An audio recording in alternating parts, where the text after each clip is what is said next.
how that kind of plays into this place. Because it is a temporal pocket dimension, but basically all the debris from the Blood War washed up there, and there's a bunch of crap going on, and broken infernal war machines, shattered angel wings, creatures too pathetic for the armies of hell to deal with, so I went down there and cleaned shop.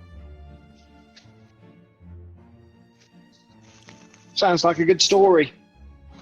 I'd like to hear it one day. Sometime. Let's go. Is everyone dressed yet? Sharp Eye will step out of his room. He has on a 3-piece suit that is the height of fashion in 1874. It's got one of those like loose bow ties on.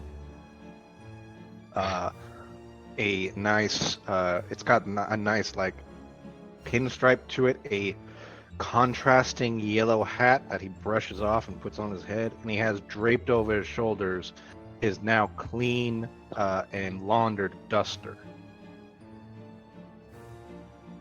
And he also still has in a new holster his revolver strapped to his thigh. And possibly who knows how many other weapons on him.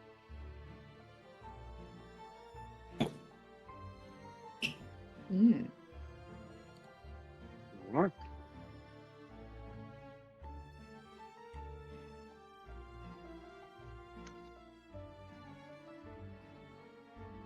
I mean, Sklep will have emerged from his dancing dragon room in attire that is like a beautiful, aesthetic, almost celestial inspired spin on a otherworldly far realm illithid styled garb. So you can see like the robes, the what would you call that, like flare behind the neck, like the big collar, the shoulder pads and pauldrons, but it has more of like a white and pearlescent hue to it, and it flows with the billow of the breeze. And he will respond to Lovelace's question saying, I've been thinking, in light of what Kotam has mentioned about the Unmaker, it may be best that we not bring it up in the conversation with Glycia, as the Unmaker seems to be part of Asmodeus's plan. I'm not yet aware of whether or not he's apprised of our intentions. I'm pretty sure he is, considering that it was part of Raheem's deal he signed. Well, maybe he's not considering. Wasn't until recently that we were aware of our intentions as well. He can't know what we don't know. Well, just He technically sent assassins after us, didn't he? Like, notice we're not here for any good reason. I would believe and suspect that he knows that mortals making a ruckus in hell are not on his side, but he doesn't know precisely what our objective is. I don't understand why he would know. All right. That. In fact, hell, we didn't even know we were after this thing. Yeah. Okay, so Asclepius, if we're not supposed to mention you know what to you know who, then what do we say when she inevitably asks why the hell we're down here in the first place? Well, it's easy. My alibi is Raheem and his daughter. What's your alibi?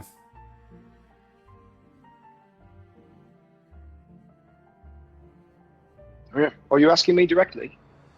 I'm posing it to the group. I'm suggesting that each of us, let's not pretend like we all came here under the impression that we were all working toward a common goal aside from retrieving each other's souls.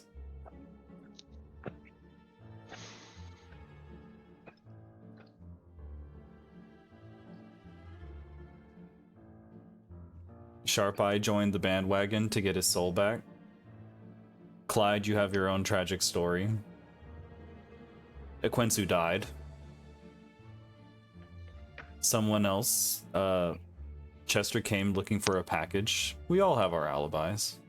Now we're all trying to get out of hell, and we can't seem to figure our way out. He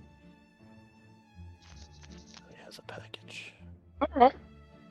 As long as everyone knows their story and we're able to stick to it. Fair enough. Now let's pay close attention to the fact that Sharp Eye was charmed. That could likely happen to any one of us at any time. Is there anything we can do to mitigate that risk? You got spells that do something? Stick close to me. Still close to her But I hand. recall in the last fight you said, "Stay the hell away from me."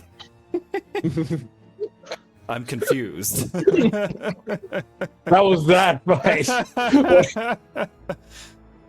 If we're gonna protect against charm, it's a different scenario. All right. So here is a trick that perhaps I can pull.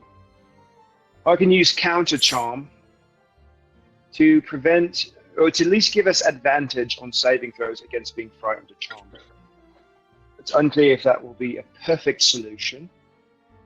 It requires me to perform a song of sorts, but at my curtain power level, I might be able to just whistle a tune. That would be enough to protect us. But I can't whistle and talk at the same time. So in the moments where I'm asked to speak or I'm not whistling, you will all be vulnerable to her charms. Well, we're going to a party. Maybe they'll ask you to play some music or something. Mention you're a bard. Best case scenario.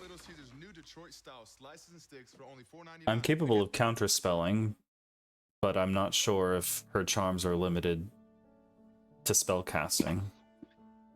I don't think she cast an actual spell, or if that was just I This think that's something happened?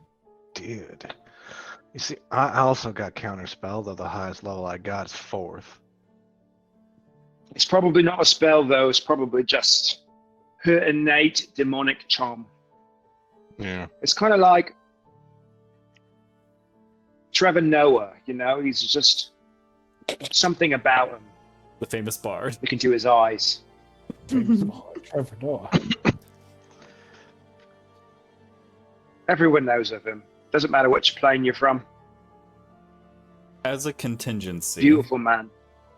I don't think that this is as viable an option as we'd hope, but we could have somebody forego the dinner, hang out on the outside as a contingency plan to intervene if something goes wrong in the space. But I think she would insist that everyone be in attendance. Doesn't the dog have the ability to be so stealthy that sometimes he blinks out of existence? Maybe he can follow Yeah. along a safe distance, but more or less gone. I can do that. If things go particularly poorly, I have the ability to teleport us anywhere within the 9 hells as our ultimate contingency.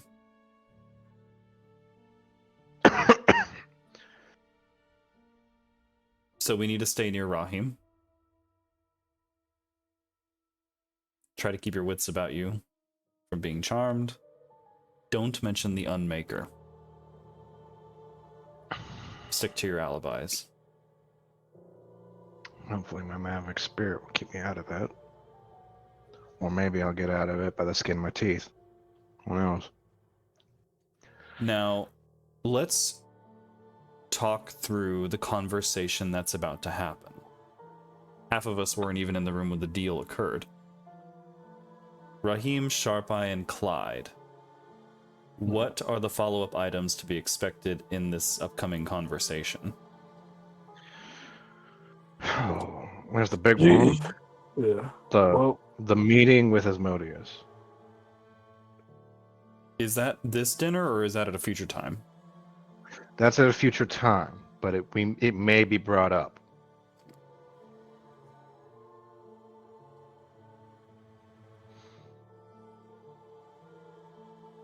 Now, I don't know about any of you, but honestly, I don't want to meet the King of Hell.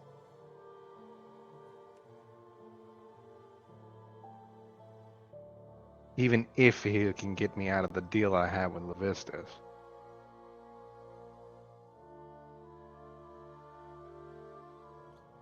I don't think any deal that's been made thus far with devils has particularly gone our way. And I don't think it will change with Asmodeus.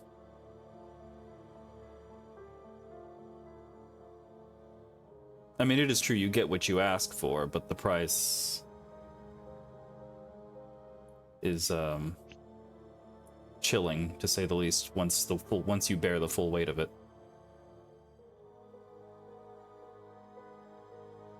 Clyde, how's that good souls counter going?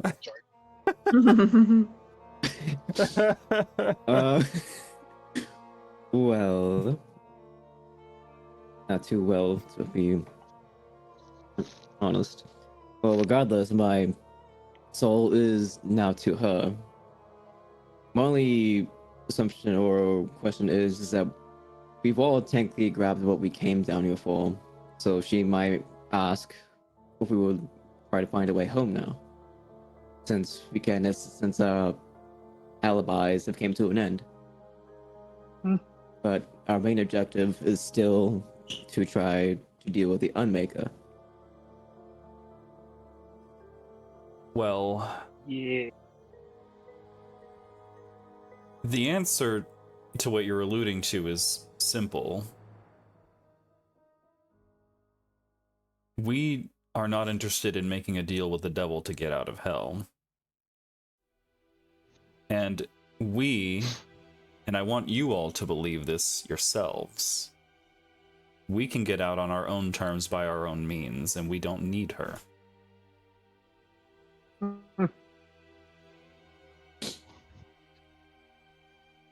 Okay, so what you're saying is that they could try to solve all of our problems with the wave of a deal and give us all what we want and send us on our way, which is actually probably what they want. We've probably caused enough issues down here for them. But what you're saying is we don't want any more deals than we already have. That if we can avoid getting any more strings attached, that might be in our best interest. Inherently, depending on the deal being made, but generally speaking, when you make a deal with the devil, you admit your weakness. We cannot afford to show weakness.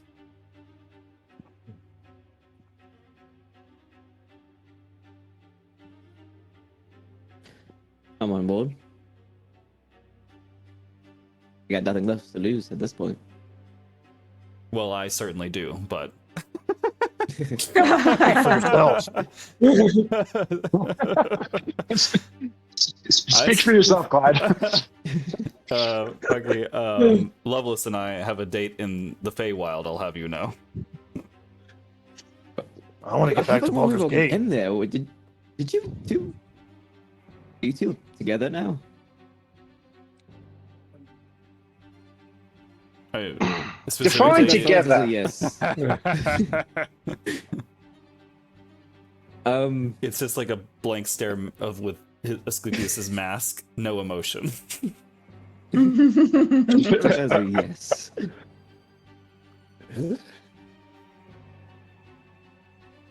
Very well. I guess we should finish getting ready and then hope we have an appetite for dinner.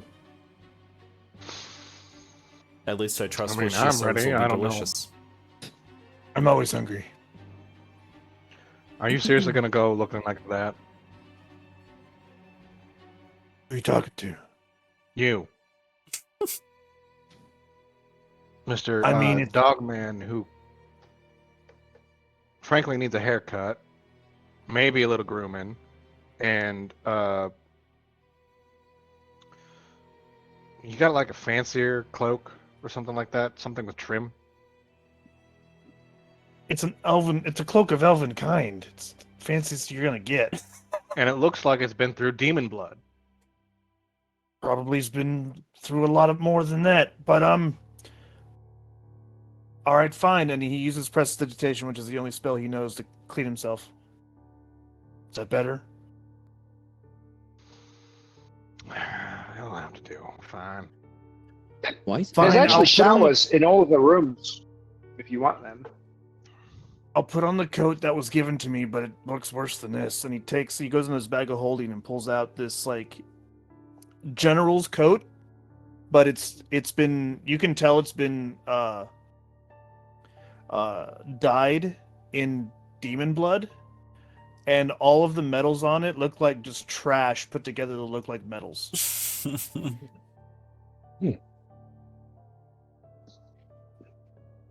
But he has the broad shoulders with the little like fringy little pauldrons. Epaulets. Or epaulets, yeah. But it looks like fingers. Like the little fringes are like fingers. Ew. Like humanoid fingers? Yeah, like humanoid fingers, and the thing they're all dangling from, it looks like they're sewn on to a palm, like the downward turned palm, so it looks like a hand on each of his shoulders with these fringy little fingers dangling from threads. He has piping along it, but you can tell they're from the intestines of something. Nice. Grotesque. They'll probably Alright. love it. It's either this or my armor. It's up to you. It works. That looks like it's put a lot of love into it. My men did put a lot of love into it.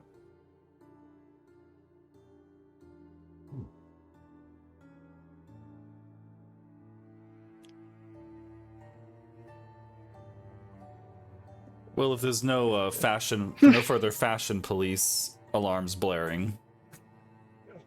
I'm thinking either a white or black for suit. I'm sticking with a golden decorated floral vest along with the watch. That's Maybe very compliment her. flamboyant. Well, one has to represent.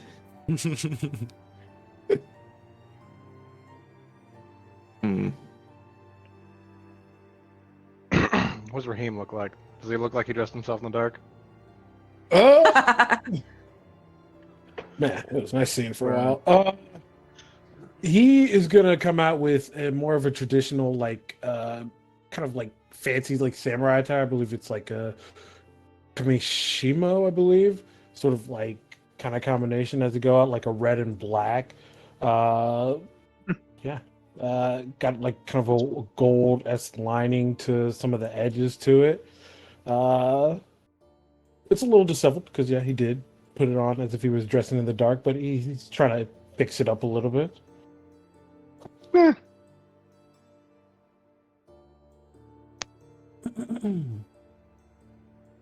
Yeah, Lovelace goes and sort of straightens him up. So, you don't clean up too bad. Let me straighten you up a little bit. Just patting out any wrinkles and making sure that the sleeves fit relatively well onto your strange, long tentacles. It's close enough. It's normal. It's the normal. You know, the normal fit. I don't see why you're struggling so much with the sleeves. It's a normal fit. It just slides right through it. Yeah, it's normal for me. I haven't seen you any other way, literally. I can't wait for you to reunite with your daughter, only for her to find tentacles for arms. She has his daughter. I have no idea what you're talking about, guys. These are my normal hands that I've always had. He And just I has rolled one again. hand permanently around the fork. Can I roll? Can I roll to gaslight myself? To Sure. gaslight myself. Would that be deception or persuasion? If you're, let's say persuasion, and then you could roll a wisdom save against it. Ooh. Oh, that's perception. Oh, yep, that's perception. Nope, not persuasion. Here it is. What's that doing? Yeah. Yeah.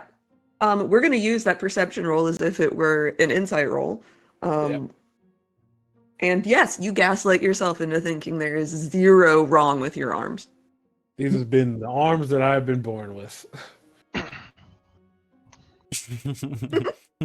Eventually he'll figure it out. I hope. Is it hereditary? Does your daughter have tentacles?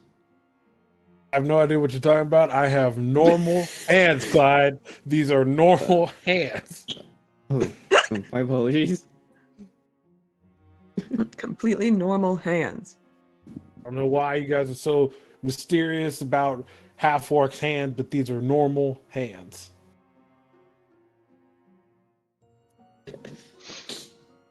Normal. Normal. Of course. You know, his daughter enough for might me. look a little weird. She is a combination of a few different things.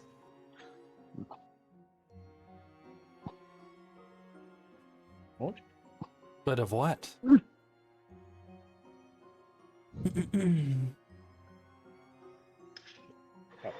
Tiefling and orc, I guess. Yeah.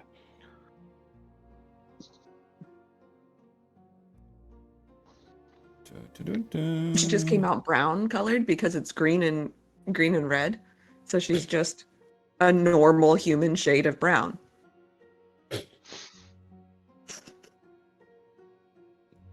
What about Loveless? What does Loveless look like right now? Has a pair of skinny, tight slacks, slightly black pants, and shoes. Just a vest, like a fancy one, and with cuffs and a bow tie, kind of like a Chippendale situation. The vest is white and black with like checkered patterns. All right. Excellent.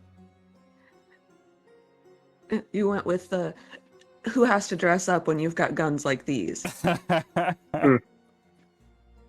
Yeah. Right. Excellent. Can I make a note really quick for the DM? Yes. As we're about to go into the dinner, whenever that happens, I suspect it happens soon. Mm-hmm. I would like to cast Twin Spell. Mm-hmm. Skill Empowerment on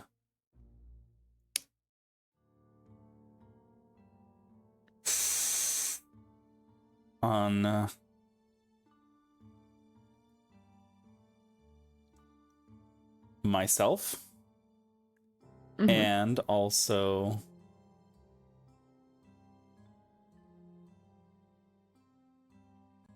Sharp Eye.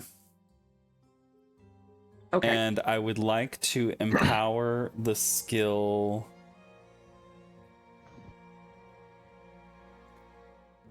Persuade.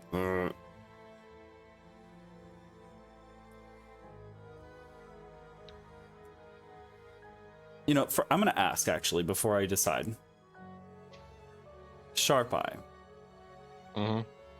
Would you rather be able to lie really well or convince really well in this upcoming conversation? Lie. All right. Then I will skill empower our deception skill. Okay. And that lasts for an hour, so I'll do it right before the dinner starts. Okay. That's a good idea. And as a note, before the dinner does start, I will be using the Armor of Agathis spell on myself beforehand, so it should blend in nicely Okay. to my ensemble. All right. So if everyone feels sufficiently prepared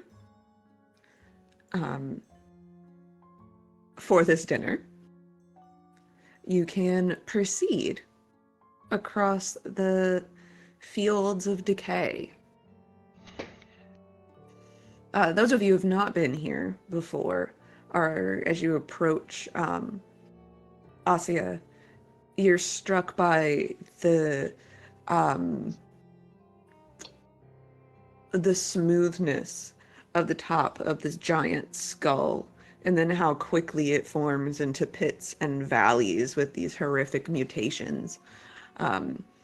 Massive, wide, empty eye sockets are lined in gold or in red glass, and they stare out over the plains. And from inside these massive red windows, light glitters and sparkles. Though the outside atmosphere hasn't really changed an awful lot since there's not exactly a sun and time runs a little strange in the hells. There's just a low fog of sour air that hangs around you. And as you enter through the nostrils that lead into this skull, you are greeted once again by Lumia. And she is dressed somehow even more ostentatiously than before. Her dress is off the shoulders now, and across the expanse of her chest and shoulders, you can see the delicate blue tattoos extend all the way across. Her white hair is down and flowing, and there are tiny birds pinned into it. Great golden pins jabbed through the center of these birds, and you think for a moment that they must be stuffed, and then you see some struggle against the backdrop of her white hair. The dress itself is almost metallic with sequins and gems sewn into it. And it goes from a dark blue into a splash of foamy white lace at the bottom. Greetings. Please be made welcome. Follow me to the dining room. And the inside of this skull has been bedecked in white plaster and frescoes and gilded edges and perfect marble, as bright and gilded, and Donald Trump could never. He couldn't even imagine this level of opulence. And you're led into the dining room. And if you had spells that you wanted to cast, you could have cast them like before you walk in, or directly before you walk into the building, or before you walk into the dining room. You would have enough forewarning to do so. Oleander's here. And I have begun the counter charm measure of an audible yet subtle whisper of whistling. Okay, cool. Excellent. As you walk in, and you can arrange yourself around the table, the room itself is mostly white marble floor, 2 long tables arranged next to each other. Massive gold pillars stand in the corners, and there is a rather small armed contingent of Urenis around the room. And at that one end, the far end of the table that you enter from, is Glacia. And she shifts imperceptibly, just to make her bronze skin just slightly smoother, her eyeshadow perfect. The long dark hair flowing back from her high widow's peak has been caught at the nape of her neck and bound in silver chains. And she's not really wearing much of anything except for a diaphanous robe of iridescent fabric, great giant laces, sleeves of waterfall lace, a train of lace, but mostly it is see-through iridescent fabric. There are a couple of devils seated at the table, a couple of tieflings. The one thing they all seem to have in common is that they are attractive examples of their species. You see a tall and thin tiefling woman at the table closest to Glacia, and an ornate brass staff is twisted in one hand.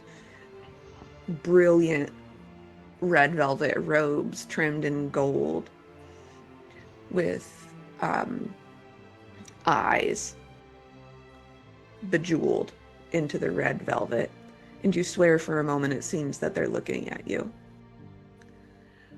A pain devil, an excruciarch, leather shined. The hooks and barbs embedded in their red skin are tipped in gold. A berobed red tiefling devil, it's hard to tell sometimes, quite tall and elegant, wears a kimono in silk, beautiful hand-painted watered silk, knees delicately crossed, a sharp goatee on his face, and Oleander, who looks exceptionally uncomfortable in her dinner finery. Someone with very different coloring has lent her a very lovely dress, but it washes her out and makes her appear sick, you think. This shade of canary yellow, with a high neck, stiff beading down the bodice, and a flowing skirt. But she sits very straight at the lower table nearest the man in the kimono, the devil in a kimono. Her hands folded. They've made no attempt to disguise the hooves at the bottom of her dress. Though you do notice, the more perceptive of you, a tinkle of chain around her ankles, and there appears to be layers of golden anklets chained around both. Entrez-vous, please. Lumia will usher you into the room, and you can pick whatever seat you'd like. Damn, I'll be the one I'll pick. Move faster next time.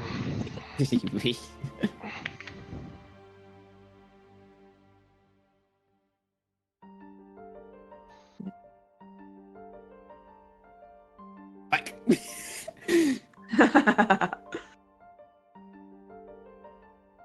Oh my god.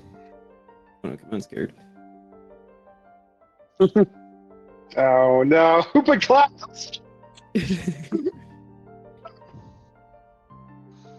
There are 3 open chairs on the other side of us. Yeah, sharp eye. Sharp eye. Sharp eye. Since we sneeze real quick, sharp eye.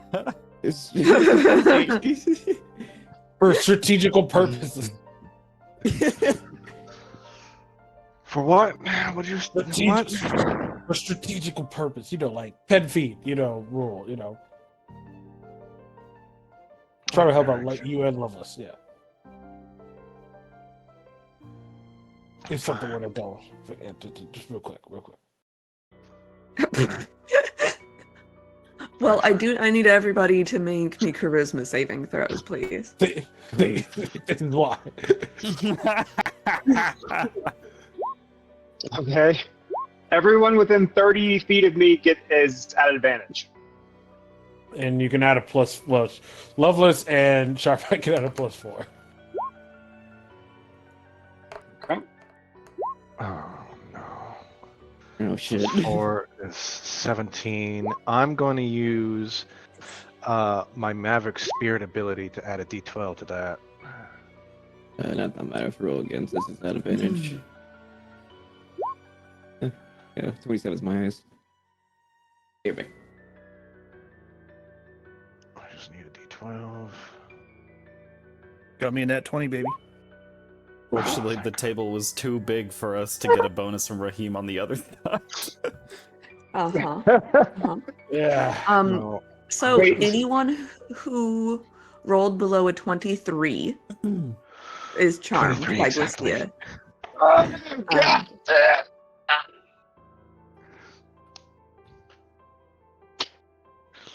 Terrible.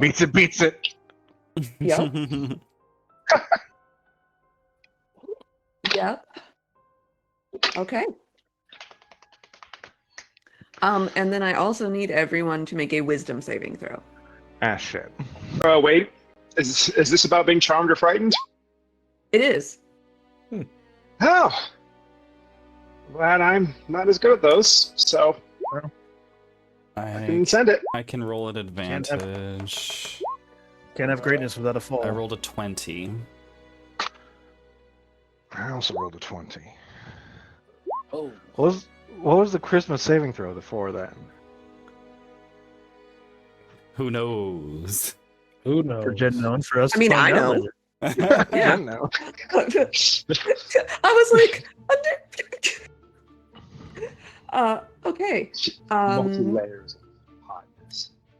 Anyone who rolled below a 24 is frightened. Unless you are immune to the fear condition. Oh, I'm right next to Raheem. I'm immune to the fear condition. Am I immune to frightened? I feel like I should be, right? Yeah, I'm immune to frightened. Dang.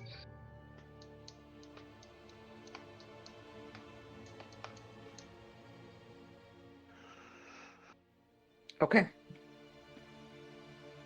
So. Yeah, so that means that Chester is frightened. Where's the scared skull? There it is. Chester is frightened. Sorry about that.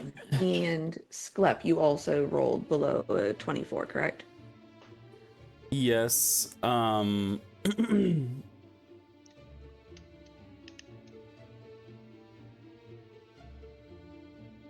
I am frightened for the time being, yes. Yeah.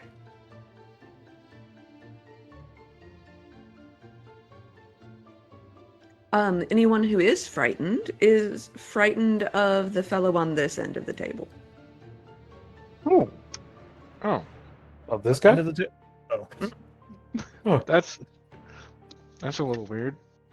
Interesting. I didn't roll for Oleander before we Far enough away. started. Okay.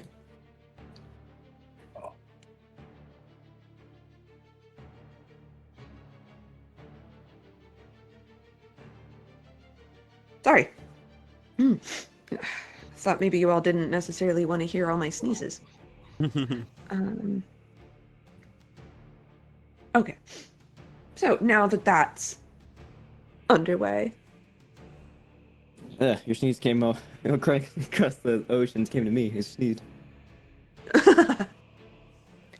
It was a very powerful sneeze across the Gulf of Mexico to get to you. So, as you were all seated, Glycia claps her hands together sharply, and the dinner service begins. Unobtrusive servants, as unobtrusive as breathtakingly beautiful servants can be, she apparently does not tolerate anyone of subpar appearance in her presence. Begin pouring wine. So before you, everyone has, right now, a beautiful place setting. Utensils of gold, fine china, crystal goblets. There is a shorter glass of what appears to be water, but every once in a while a little bloop bubble bursts in it. And the servants walk around with bottles of wine, some of which the observant, well, I guess, Raheem, in addition to everything else, when she claps, your vision once again returns. I take off, bandage that I used normally to cover my eyes, and in this moment, when I realize like I can see, I'm immediately going to look at Asclepius, Chester, and then Lovelace. Yes, Asclepius is a lot more fleshy than you thought.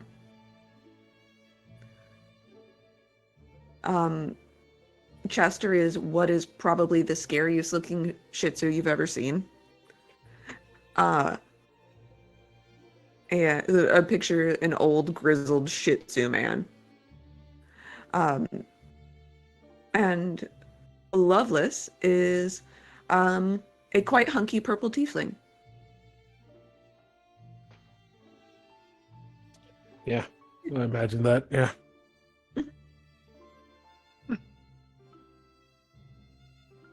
Yes. I can see. But Raheem, you recognize some of the bottles being poured as the ones that you had liberated from Brother Moriax's collection. Oh.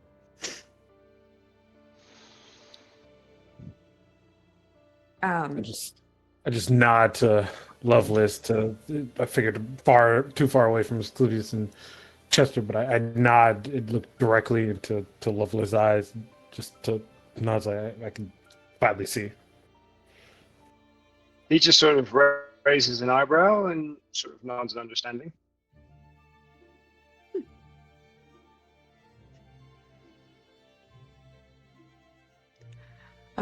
The first course is served. You get a delicate little crudo of scallop, or what appears to be scallop. It's a pale medallion of thick white flesh. Seafood-esque. A scallop. Topped with butter and lemon, and served in its own shell. Probably.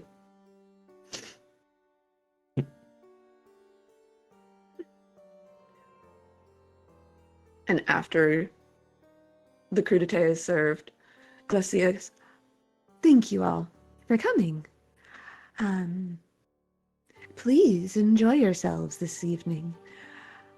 We have time for business. The business is a dessert function. Enjoy the spectacle. Enjoy each other. My dinner parties are nothing to miss.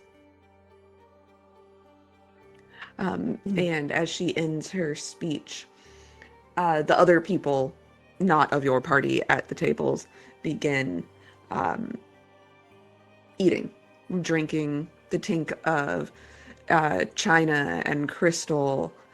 Low laughter, though from a devil, the laughter in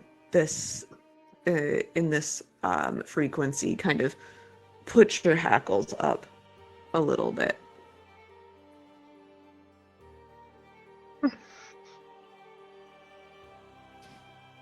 Oh, Fight isn't gonna be rude. He'll also dig in.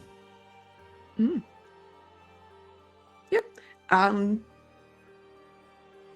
Seems like fish. Tastes delicious. It's delicate, Sweet. buttery. I suppose I'll top off a glass of Pinot Noir to pair it with. Yes, absolutely. The wine is deep and oaky. Definitely a lot of tannins in there, quite bitter. Sulfates are probably quite high. This is a vintage of hell, from hell, but much better than most of the wine you receive. Mm. Sharp Eye's gonna lean down towards Orleander and go, so how did you get roped up into this? Well, you all ruined my last ticket out of hell, so needs must. I thought we were your ticket out of hell now. Well, forgive me if I wasn't too confident in your I understand. abilities. Eggs don't put in one basket.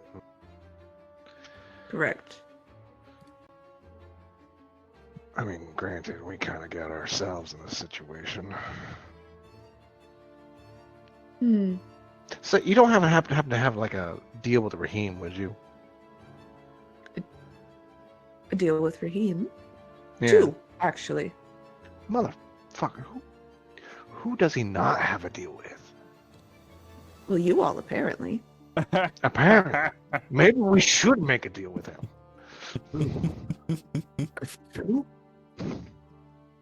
Hey, Raheem, you want to make a deal? Don't make any more fucking deals. That's our deal.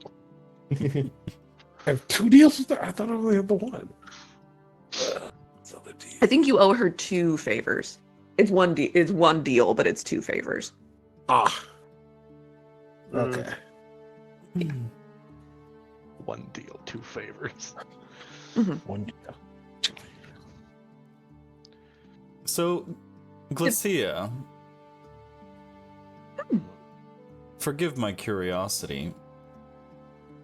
What is it like to be the daughter of Asmodeus and the Princess of the Nine Hells? Oh, well.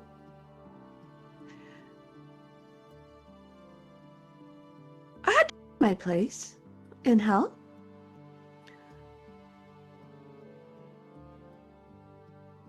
Gossip mongers might say that there was nepotism that put me here. But I fought and struggled to my place just like any of the higher level devils. And when the time was right, I positioned myself in Papa's favor so that I would be in a position to rule. It's been a challenge, but it has its perks. She motions at her lovely surroundings. And I see there's certainly no point in winning if you don't look good while doing it. Exactly. The aesthetic beauties. It's one of the true pleasures in life.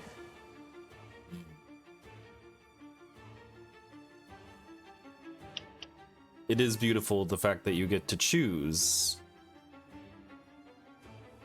what winning looks like, isn't it? I get to choose what everything looks like. And she polymorphs, and suddenly it's like you're looking in a mirror.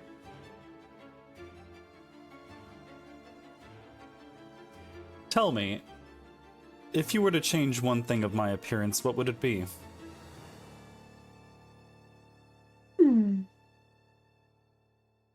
As he takes off the mask. And Raheem, you have never seen his face before. But he has 3 pairs of like yellow slit eyes that kind of hum and from this shifting yellow hue, just a slight amount of glow. And he has 4 small tendrils that hang from where a mouth should be. That's the most Cthulhu-ass thing I've ever seen. What the fuck? Well, I certainly do not fault your ability to accessorize. The theme is, apparent. You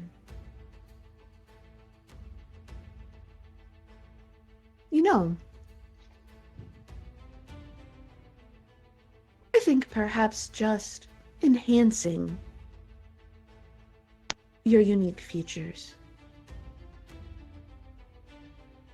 Tattoos are perhaps a bit of makeup to enhance the slant of your eyes. Beads of gold or gems to ring your tentacles. Or perhaps you lean fully into the mask and make it as ostentatious and, we'll say, celestial as the rest of your outfit. But why go masked when you, if you win, can decide what is beautiful? Do your ambitions Ye- stop at being the Archduke of the Fifth, or of Malbaji? Malbaji's where we're at, right? Well, if we win, what? Yeah, you heard that too, right? Well,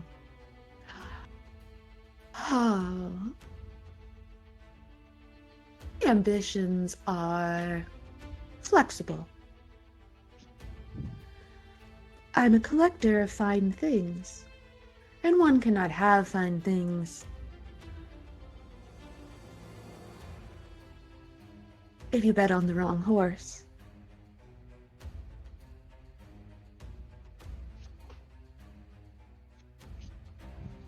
Powers in connection. And what other people wish to do for you, so you do not have to do for yourself.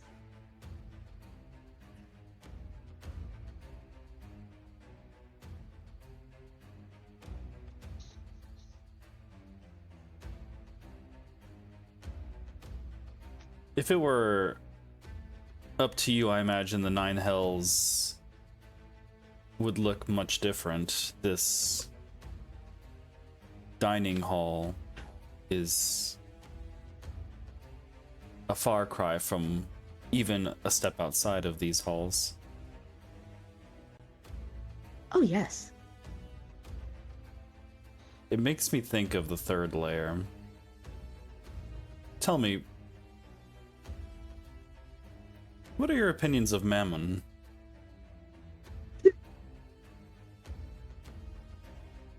Well,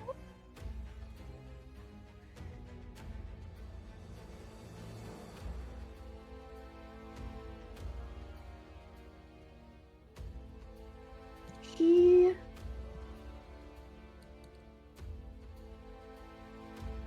has atrocious taste in decoration. But we had our dalliance once. He's a charming conversationalist and quite handsome when he doesn't have a snake tail. Though I can't say that I recommend the swamps.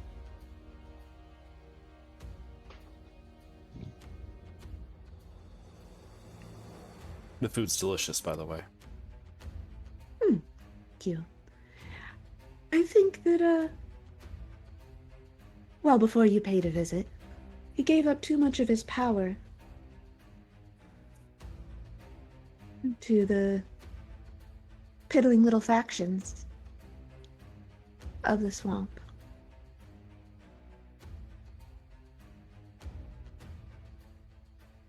You can say that again, sister. As you hear Chester chomping very loudly on his food, he's like, those piddly little Factions are everywhere. What do you get out of this?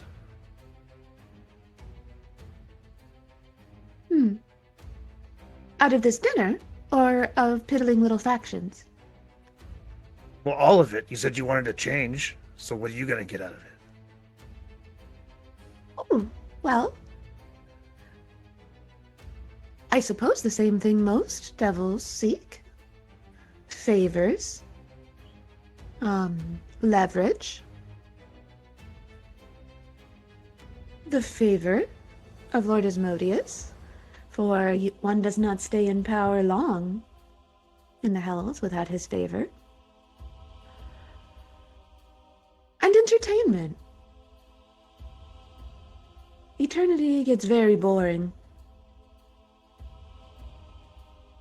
So just to throw it out there, what would happen if Asmodeus was gone?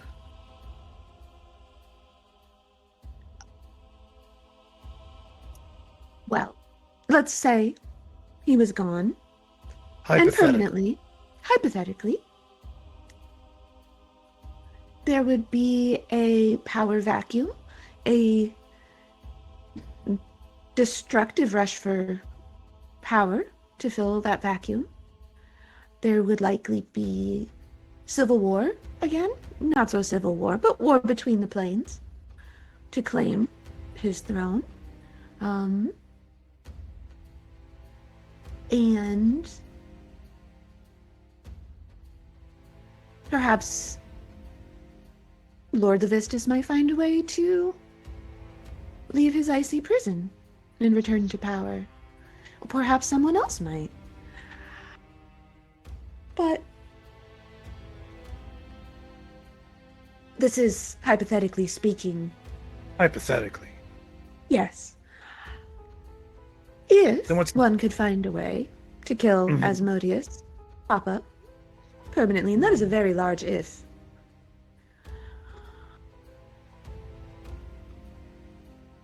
I would caution that the chaos that would reign in hell and spill into the other planes would be far worse than anything my dear Papa might come up with.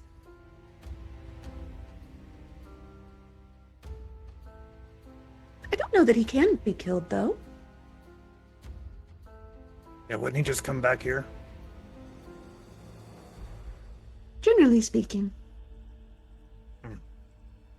So I'm just wondering why if you want the change and if chaos would reign, if something were to happen, wouldn't that just get rid of all the change that you just made?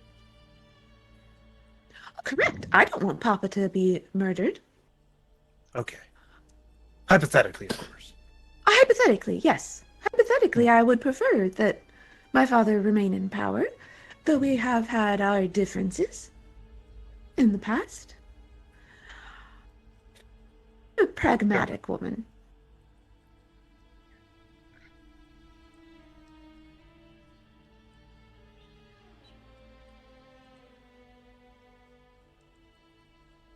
I like your place.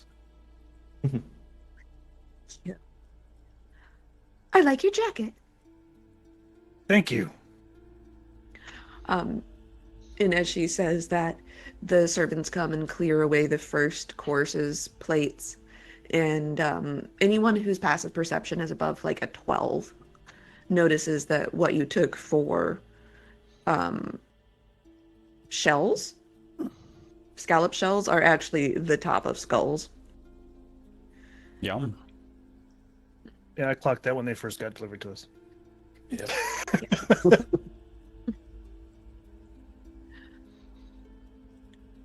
The second course comes out. It's a soup.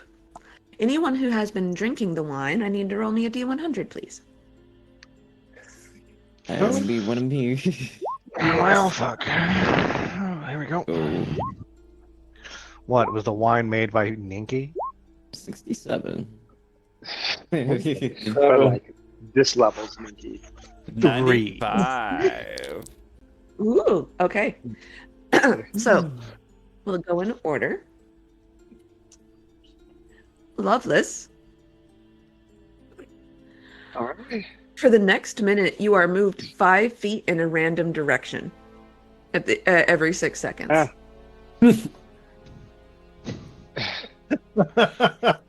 So you just Like, do I just teleport in a different Yes. direction? All right. It'd be funnier if you just like your chair moved and it just made the loudest noise. That's That's what I was better. imagining. Yeah, that's better. That's better to me, actually. The whole chair goes with. Yeah. All right, Raheem. Oh. You cast Dragon's Breath. So you take a sip of the wine and you cough a little bit. It feels like maybe you've gotten a little bit of heartburn. And then as you cough, a spew of fire comes out of your mouth and relights the candelabra on the table in front of you. Luckily, there's no one sitting on the other side. Thank goodness.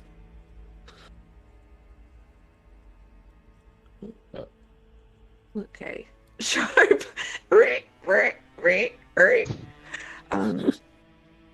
Sharpeye, I need you to roll again.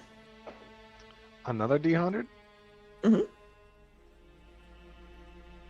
That means good things or bad things. 44.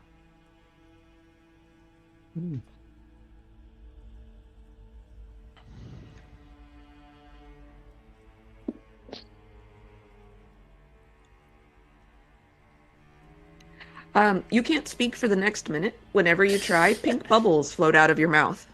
Oh, looks like I gotta talk through my mind for like the next fucking minute. Mm-hmm. Chester, for the next hour, you can walk on walls and ceilings. Oh shit! Oh no. Now he could be really beat.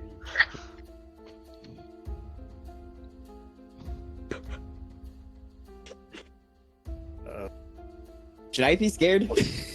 Yep. Poor Clyde.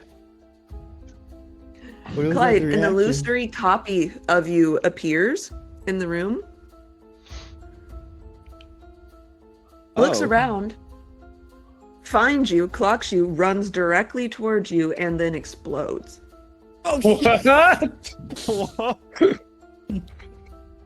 It's awesome.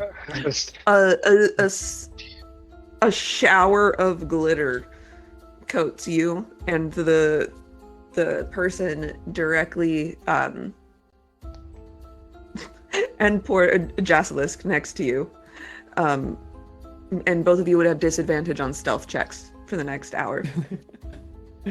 That's a little weird. I don't know if you can make. Wait! Yep. Like reaction.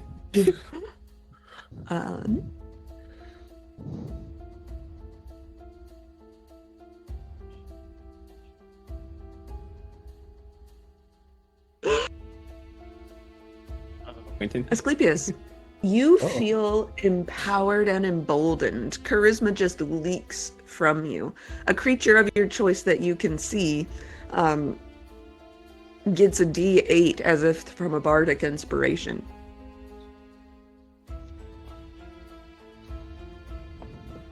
Okay. It goes to myself. Okay. I inspire myself. You know what? I'll allow it because I think that that's perfect for Sklep. I mean, you could see yourself. Yeah, Yeah. fair. Okay, beautiful.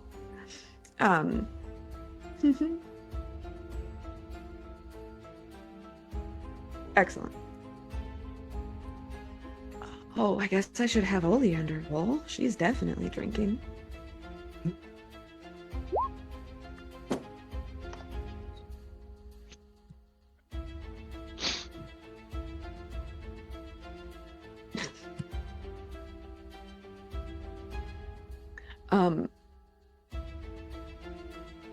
Oleander poofs, disappears in a cloud of smoke, and then reappears having switched seats with Sharp Eye.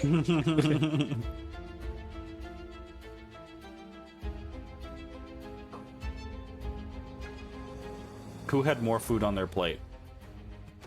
I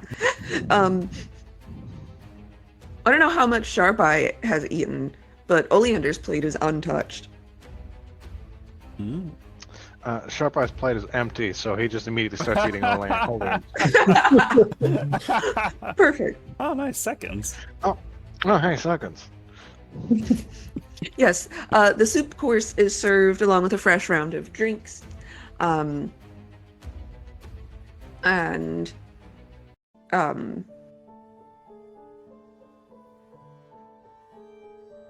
the soup is a mostly clear broth. There are a couple of bits of green floating on the top. A spiky medallion of some kind of vegetable floats among this clear broth. And if you spoon some up, it's deceptively thick and weighs down your spoon. But it is rich, buttery almost, slides down to the throat with a gentle silken texture.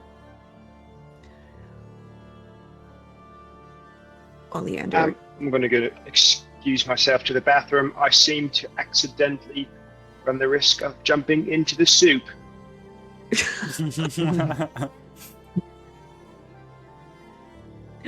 When you leave to go toward the doors, you find the doors shut.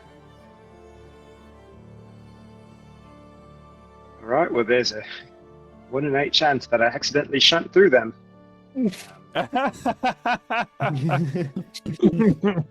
Fair enough. Nope. But you do stop teleporting in a random direction. It's only for a minute. Oh, that's a relief. I'll go back to my chair. Mm. A little bit embarrassed there. Jacilus looks at you, just shakes her head, and a clump of gold glitter falls off into her lap. Happens around here. Sorry about that. Usually I hold my liquor a bit better. Who are these other Also guests at not- the table? Yeah. I was gonna- So the person across from you, Jasilisk, is a older tiefling woman. Quite long gray hair flowing down her back. Her skin was probably at one point quite a vibrant shade of red, but she has aged in that strange way that archmages sometimes do, and seems to have been losing color as her years advance. She has deep lines at the corner of her eyes and around her mouth. Center of her forehead, there's a glyph tattooed there. A brass wizard's staff leans against her chair. She's an archmage of some kind. And then the person next to you is a pain devil, who you have seen before in the Hells.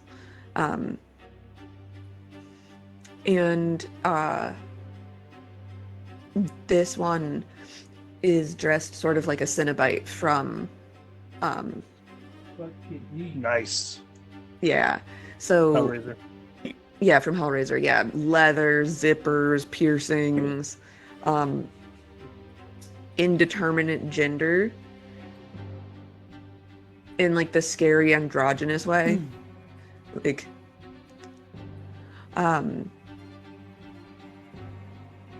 and then there is the kimono-clad man at the other end of the table who gives you the willies.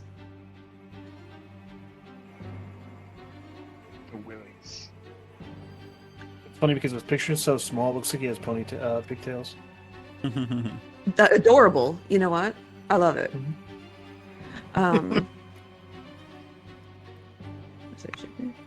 There. Okay. Yeah. Yeah.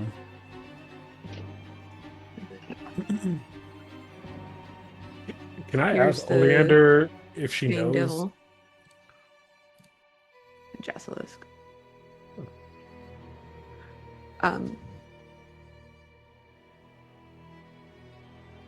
What did you want to ask, Oleander? If she knows who the guy is at the end of the table. You can see her throat work for a moment as she tries to figure out how to answer. And she eventually just says, yes. I do.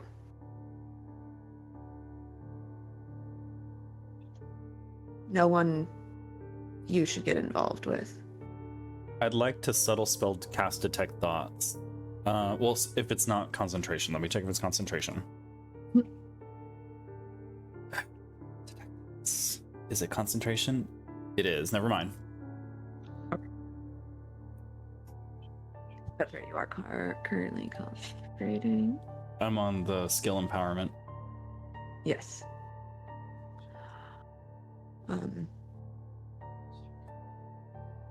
Oleander is taking big slurping bites of the soup. She is actually eating this soup where she did not touch the scallop before. Was the scallop human? Was that why I liked it so much? The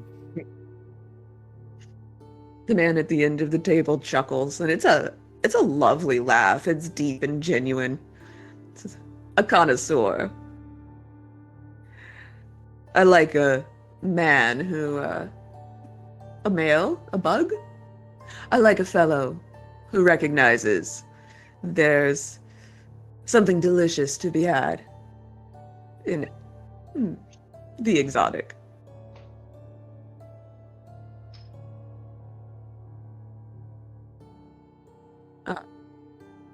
And as he speaks, Oleander visibly shudders. Oh, does she have a deal with that guy? Yeah, I try to whisper as best as I can. You're clearly involved with this guy somehow. Do you have like a deal with him or something? She recrosses her legs so that the chains around her ankles tinkle again and nods.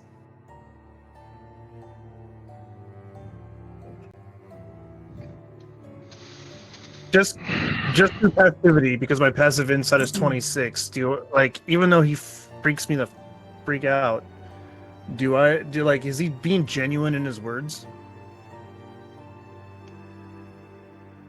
Or does it just seem like he's just putting on a face?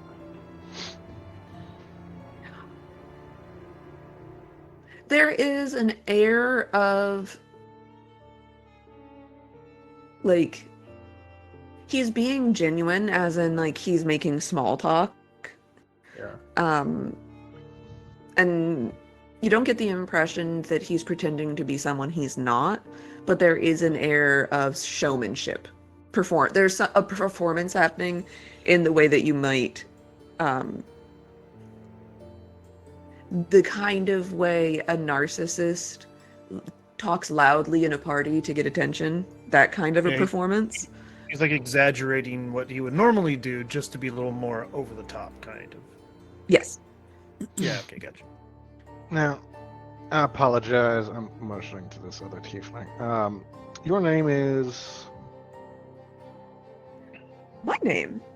Well, I thought you'd never ask. First, I have to ask you a question, shall I? I am sure. Well, when you say it like that.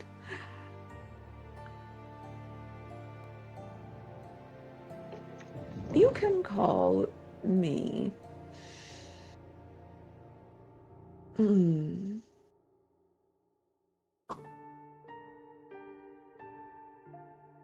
Well,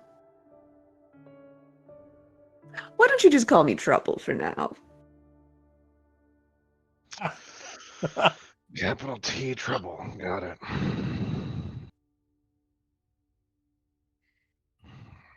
Hmm.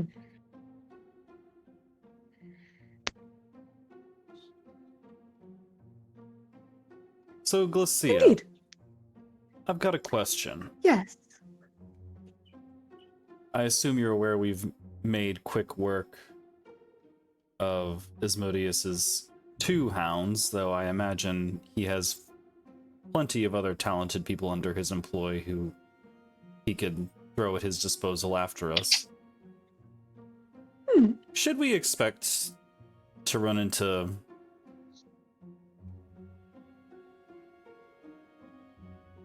any such similar parties the moment we step out these doors after dinner? Are you implying that this is a trap? I've set some sort of ambush for you. Well, if not you, then someone else who's interested in our heads. To the best of my vast knowledge, I've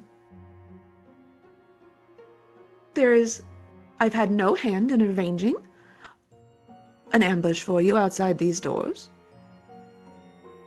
Nor should you expect to be set upon by unseen assailants within my home. Inside. Inside that shit. Sure. I mean, I wouldn't expect otherwise, considering I think you're well aware that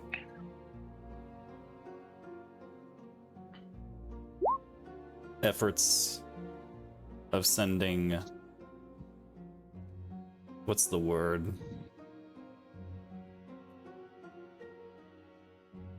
Lackeys, henchmen after us, assassins, isn't really going to do much good against us. Well, I'm a big believer in you catch more flies with honey than with vinegar.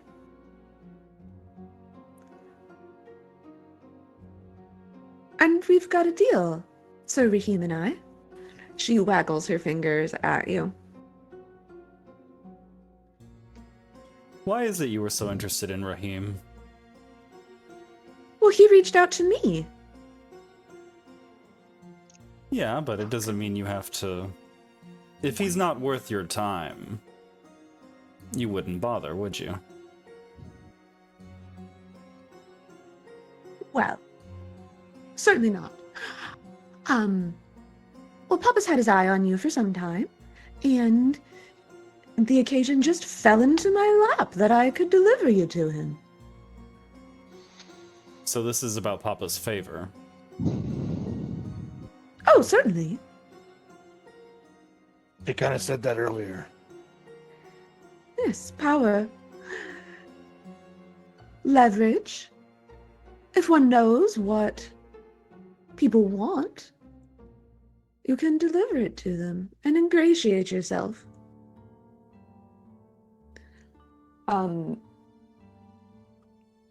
Sharpeye, she's telling the truth. Alright. So there are no But how long- hounds pursuing us. Oh, well, I didn't say that. I didn't say that, though Are there? none from Papa that I'm aware of. But I've not arranged for an ambush outside the doors, and no assassins await you, inside or out. Chester, you were saying something? I was just asking how long until they get here, but she just assured us, which she's been straightforward so far, that nothing's going to happen now.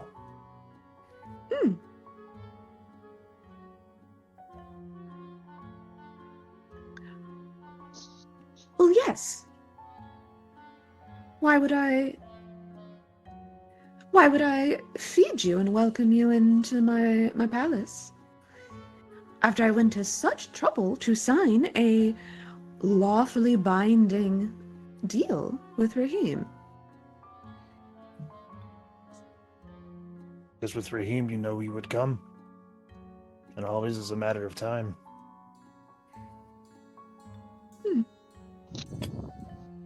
Yes. Though I could have simply allowed you all to pass through my realm unmolested. Oh, but where's the fun in that? Well, as she points at Sklep, as Asclepius has pointed out, well, as Asclepius asked, it does get rather boring. But you all had business elsewhere. I could have simply let you go. You all are, after all, quite adept at killing those in power. And I would prefer not to die.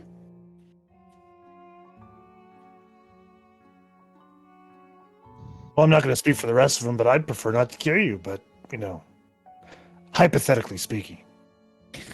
Yes, hypothetically speaking, I would also prefer not to kill you. You are a curious little man.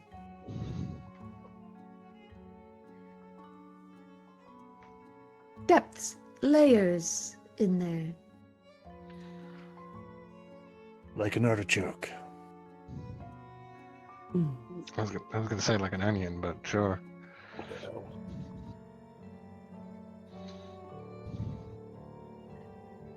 No, because start by an artichoke, you can get to the heart of the situation. And if you eat the wrong part, it's very gross. Yeah.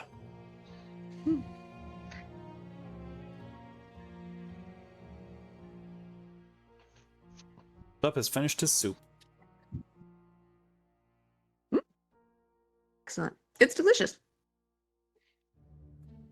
Yeah, you see The- Tester this- just pick up the bowl. It just drinks it down. Yeah, it's quite good.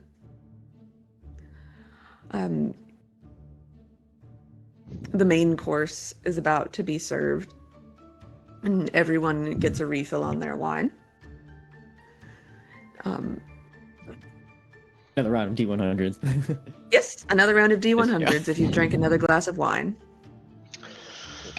Fuck it. Well, I don't If see why I accidentally wouldn't after getting. Hopefully, I being don't... teleported around involuntarily, Loveless actually abstains from another glass. Okay. Hopefully, Sharp eye.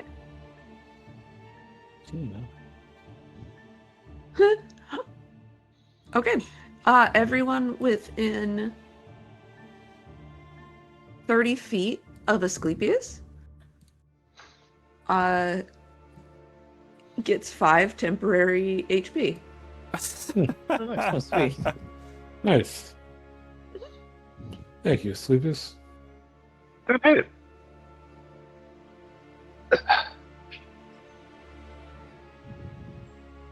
Don't mention it, Mhm. including the devil.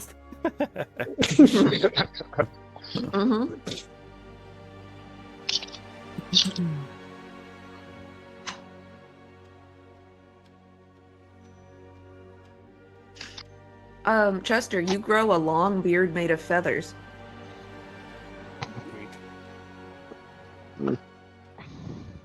This beard remains until you sneeze, at which point it explodes out of your face.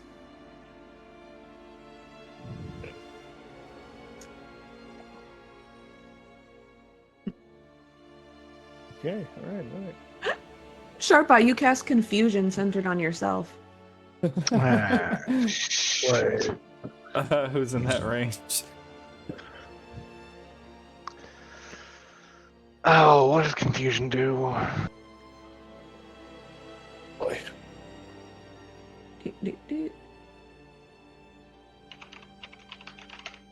Okay, so everyone within 10 feet of Sharp Eye. So it's just him and Oleander. Oops.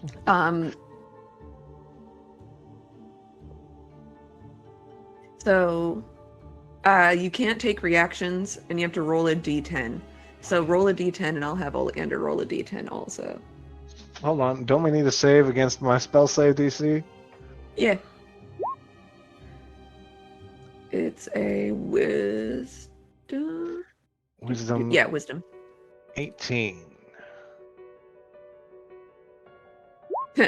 Oleander rolled a natural one. Hey, I rolled a 16. Okay, so you're both confused. So roll a d10. Oleander rolled a natural one, but can act and move normally.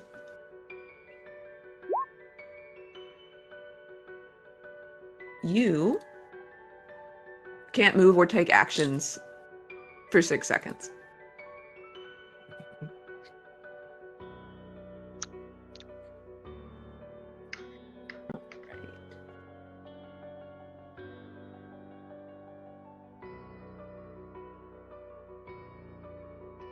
Alright, we did Chester.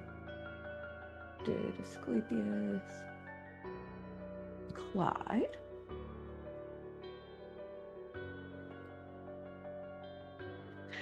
Clyde, a loud voice narrates your thoughts and actions for the next minute. It can be heard clearly from up to 100 feet away. Fuck. Damn. Guess we don't need insight for that guy. Nope. He screams. Ah, shit! That actually ties beautifully into what Step's gonna say next. Wonderful. The main course comes out, and it's rather buff. Incubuses come in with a litter between them, holding a roast shank of some kind of meat. That man is sexy. Why am I thinking it's loud? I mean, what meat are they bringing? Right. Anybody who wants to figure out what kind of animal this is can roll a survival check. If you've cannibalized, you can roll it with advantage. Ah, son of a... Oh my god! Nice. Wow. That's a 26 Yeah. with a natural one. That's Get out. crazy. Yeah. 26 with Okay. Okay. Wow. rogues, man, rogues. Yeah. Impressive. Raheem and Clyde, you're pretty sure that this is some kind of humanoid. It's had its identifying markers removed. Like, it doesn't have a head or hands or a tail or anything. Chester, even as distracted as you are, you dribble a little bit of soup down your feather beard and you sneeze. It's very embarrassing. But you will never, ever forget the smell of roasted fay in your entire life. Mm. So this is some kind of fey creature, vaguely humanoid in shape. And they place it on a silver platter in the center, and present a carving knife to Trouble. And he carves thick steaks for you all with the flourish of a Benihana chef. While Do the he's- egg. Do the egg. While he's passing out steaks, Asclepius looks at Clyde and then Glacia and goes, Clyde. Huh? You're familiar with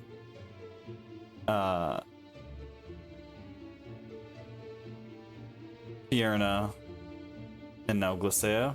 Who do you think is more beautiful? Oh. Wow. You asshole. Alright. That's messed up. That's messed up. That is messed up. As soon as you say those words, Clyde's thoughts immediately say Fierna. And then Clyde's eyes widen, glances to Glacia. Glacia. Fuck. Fuck you for giving me the situation. Like the whites of his fur began to turn beet red. An embarrassment from that question. Ah. Oh. He's avoiding eye contact. Fuck you. Fuck you. I'm so gonna get punished for this. No, that's 6 fucking delicious. This better be worth it. Is that him in the game? He's like taking off his coat. Yeah, he's getting so warm he has to take his coat off. As Clyde says that, Glycia shifts again. And when her flesh finishes rolling, she looks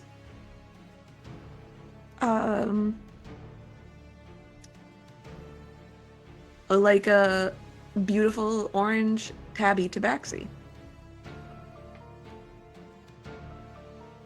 We've all got our preferences. But there's an Actually, more hot. edge. Yeah, there's an edge behind her words as she shifts.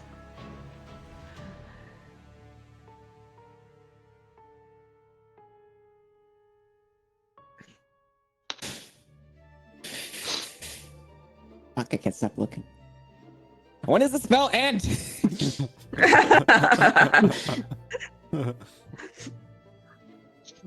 Wow, wine really is a truth serum. It is. Wow. It's just for the next minute. So you're like, fuck, god damn it, I'm not. You're in the middle of saying like, don't look, I can't look away. Oh my god. What is this? I'm gonna choke you out when we get back home, so fuck you. Yeah, and then it ends. Is it over? Speaking of preferences, what's yours? It's over. Mine. Yes. Well.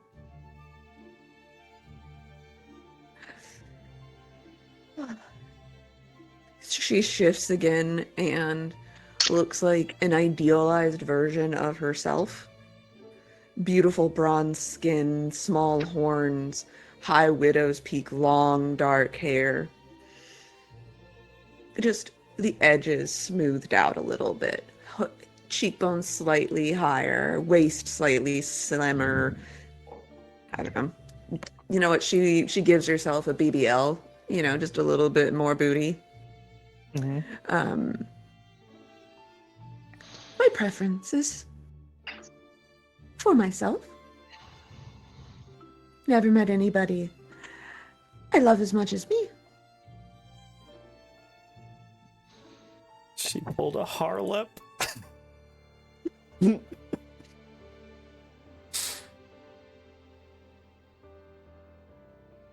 right. Good to know.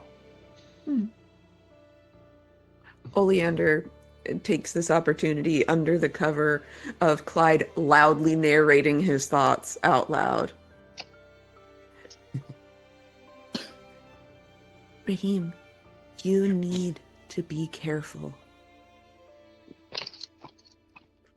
Of Glacia, or I feel like you're implying trouble over there.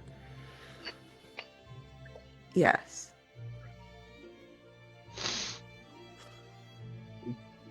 I have a feeling. Do you know what he's doing here, or I'm assuming he dragged you along with him here? What is going on? Again, you watch the struggle on her face, and it's clear that she isn't allowed to say something.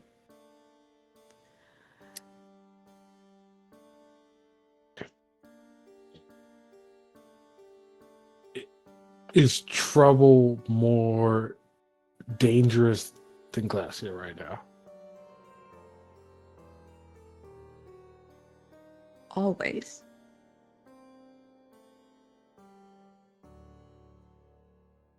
Is trouble Asmodeus?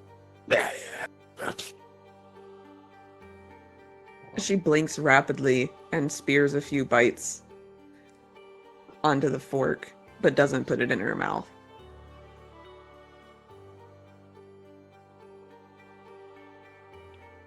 Fuck. Sitting right next to the man himself.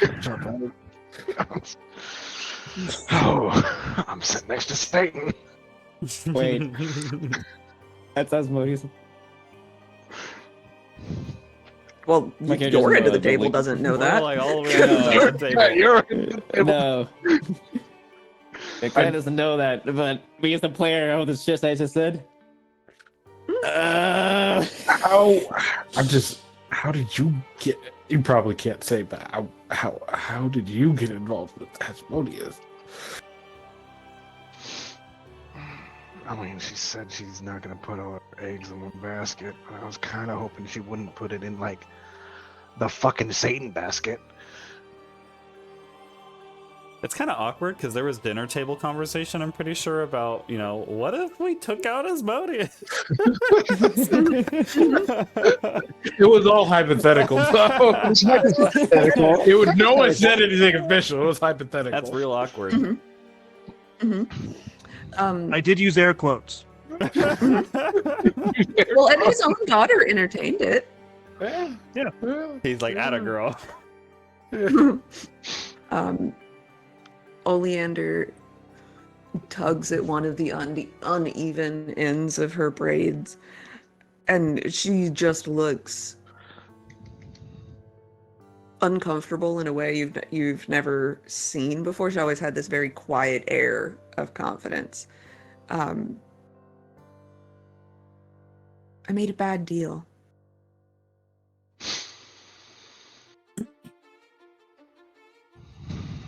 We should make a club called the Bad Deals Club because we're all fucking in it.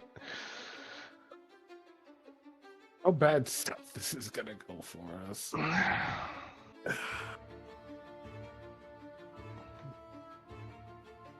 She licks her lips. There's a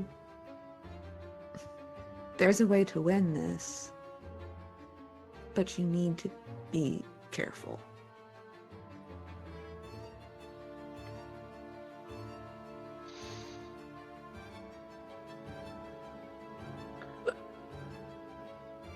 Honestly, kid, you're probably the only one in this room that I trust, right? Yeah, I'm really bad at being careful. That is not my strong suit. I've noticed. Sklepp looks at Glacia and goes, so when are you going to introduce us to these interesting faces around the table? I assume the gentleman across from you is your concubine? Ooh. She laughs. I just slammed my head on the table. Here's your flop. Just see Sharpeye going. Oh. You flatter me, but no. Guest of honor, if you will. He heard that I was having interesting dinner guests and invited himself. Across from you, we have the Archmage Jasilisk. She serves my court in things arcane and wizardly. And my darling friend, Excruciarch. They keep things interesting. We were expecting more, but they got hung up on the way here. I don't like that terminology. So the guy, only because the guy is clearly hiding his name, saying, call me Trouble, and she didn't introduce us. I'm going to subtle spell cast True Sight. Oh, no. and I'm gonna look around the table. Oh no. Oh, Oh no. See Satan's true form. Just go. Oh, Oh God! I oh, must now no. carve my eyes out. Oh no. And also, something about Sklep is that in his past as a robot, he was always distant to stimuli and emotions. And so, like, the true feeling of fear is new to him. And since his transformation, this is the very first time he's ever experienced, like, in the back of your mind, something screaming, you need to get out of here. And it's very alien and uncomfortable. And that also is part of what's driving, like, there is something here. Because it's certainly not Glacia that he's afraid of. Nope. Yeah, you look around the table. And you see your friends. When you look at Glacia, you see the unidealized version of her. She's got a scar down one cheek. Her hair's not quite as shiny. Nose is slightly less straight, but she's still lovely.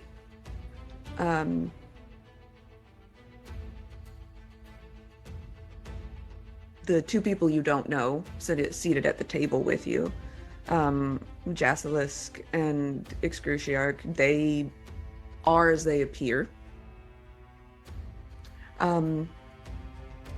Lovelace, is there any illusion about you that he would see through? It smelled good. I just wanted. No, actually. He seems to be his normal self. I'm curious though, with True Sight, does my band also hide my like the Campatry form with it, or can you see through the cat? I'm curious. Well, so your true form is the cat, so he would see Yeah. your true form. Okay, yeah. Okay, makes Yeah. sense. Just wondering. If Just you curious. if you were in your lycanthrope form, he would see the cat form. But Okay. because you are currently in your true form, there's nothing to see. Gotcha. Okay. I I was just curious. Yeah.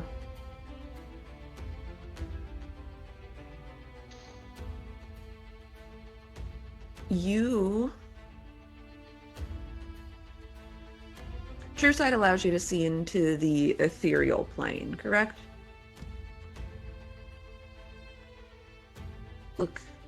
Looking up once again. The rules. The rules. Oh, Quentin posted it. Okay. There are hidden doors in this room. One of them appears to be where the servants are unobtrusively going back and forth to the kitchen. Another is directly behind Glacia's seat, presumably like a secret escape kind of thing. It's very close to her seat so that she can get out of the room quickly if need be. When you look at Oleander, you can see she's under some kind of ensorcelment. You see ethereal, like an ethereal gag around her mouth that connect down to ethereal manacles.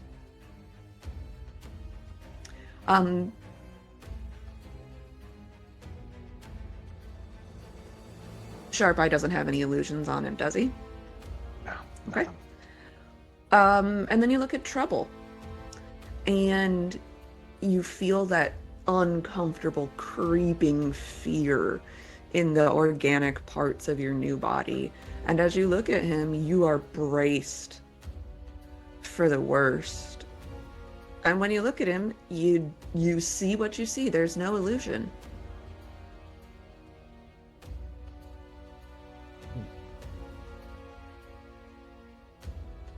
You do notice that in his waistband is a rod made of pure ruby.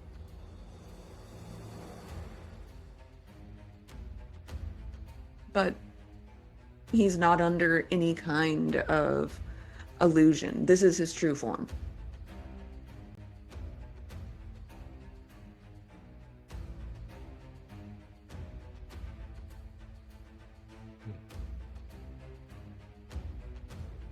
He still gives you the heebie-jeebies, though.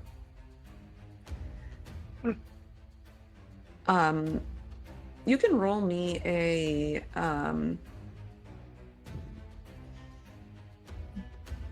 roll me history.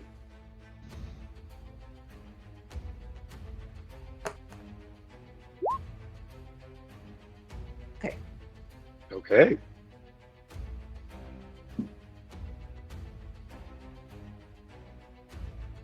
Great.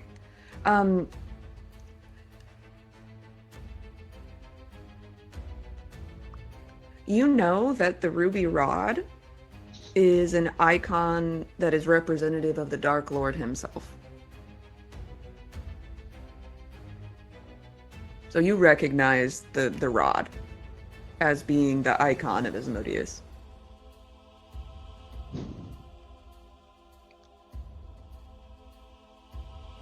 You're muted. He will do with that information what he will. Okay.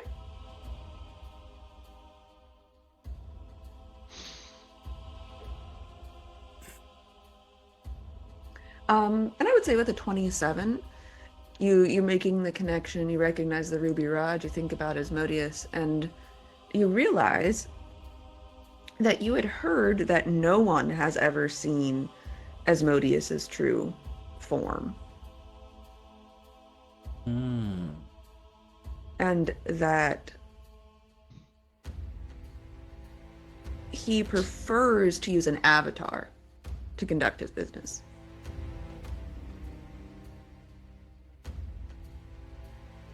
Yeah.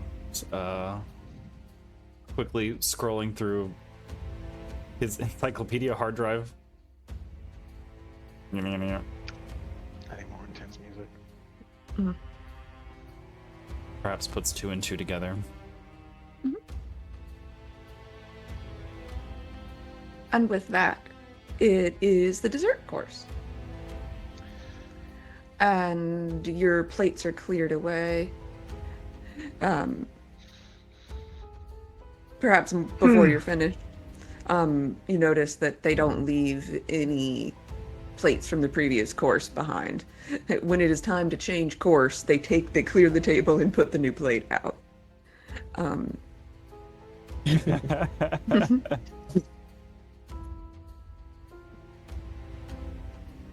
And when you're expecting a dessert course to be brought out, Glycia instead stands. She goes, "Well, I think that I've kept you all in suspense for long enough." And she produces from her palm a small pink jar. Frosted glass in the shape of a unicorn. I believe, Sir Raheem, that this is what you bargained for.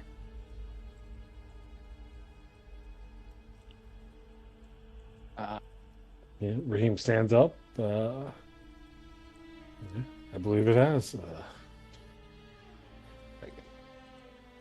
So. And she waits until you get like right about there, and then she throws it at you. What the?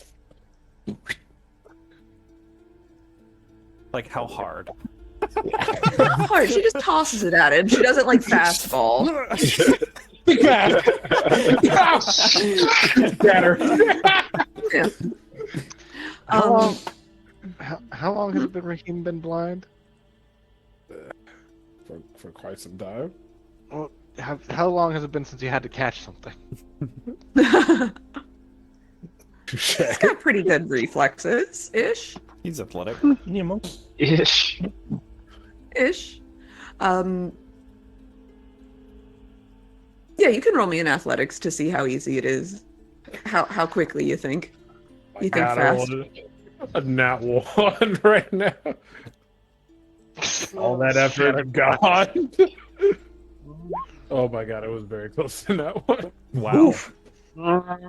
It was a pretty low DC. I wasn't trying. I just wanted her to be a jerk. I wasn't trying to like ruin everything. Does that like juggle thing where it's like he's almost about to jump, like no. Turns out he's used to catching things with his normal hands, and now tentacles. Definitely normal. One of the suckers on the underside catches it, keeps it from going on the floor. I mean, this is probably also the first time you're seeing your arms. Perfectly normal hand. Thankfully for yeah. my normal hands, I caught this. Yep. He rolled to very successfully gaslight himself earlier. These are normal hands. Mm-hmm. You cannot convince me otherwise. Yeah. So you have doot. Let me make sure that I am using the right verbiage. Boop.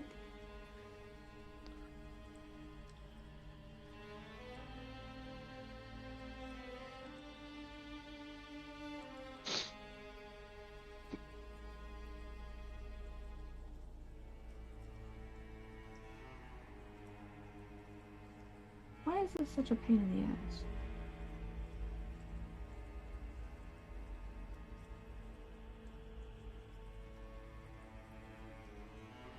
No, it's not that one. Hold on.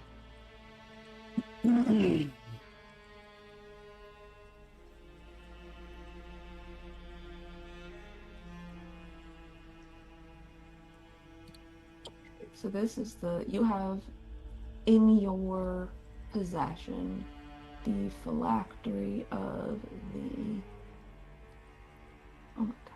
It's your daughter's phylactery, but it's got a name. Obviously your daughter has a name. You know what I mean. Yeah. Yeah, no, I get it. I hate this module so much.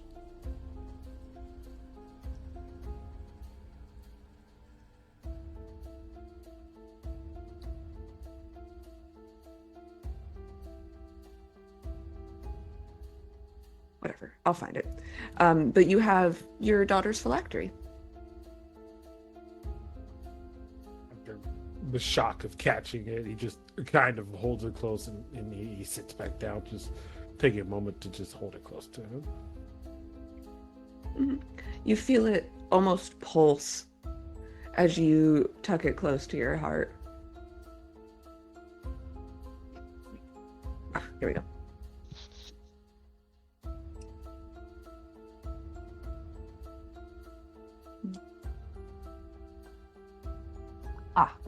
Here we go. This is the phylactery of the Merciless.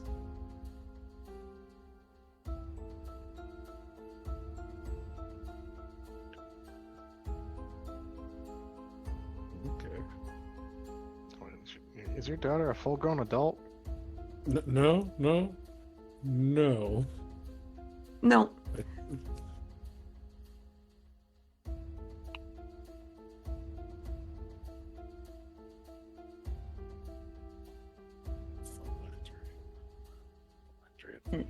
Anyway, I'll find it.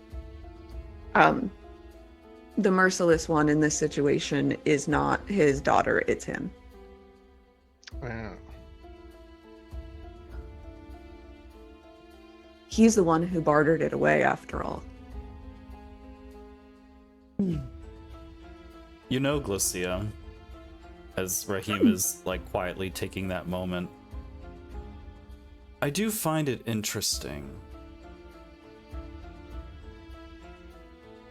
that you were so inclined to make a deal with a man who couldn't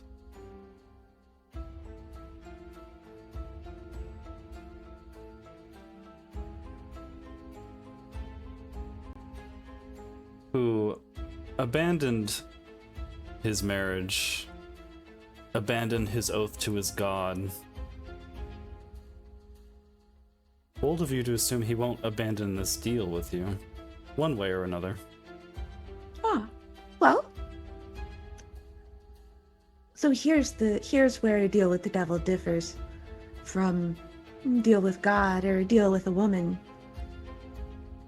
I can enforce my consequences.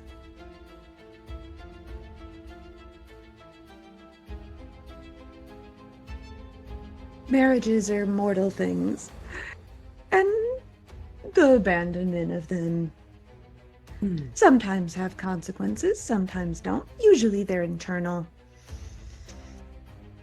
And gods, she says it with a sneer, they don't deserve the belief they have. I frankly don't think we should believe in any of them. So that's just a gold mark in my book. I don't believe in anyone, but I've been cursed by one. Well, don't you know atheists all go to hell? Fair.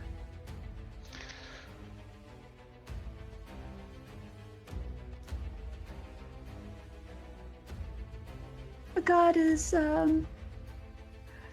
too forgiving of trespasses against him. Even the harshest on Mount Celestia. Weak-willed and forgiving. But if you pix on a deal with the devil, oh, there are consequences to that.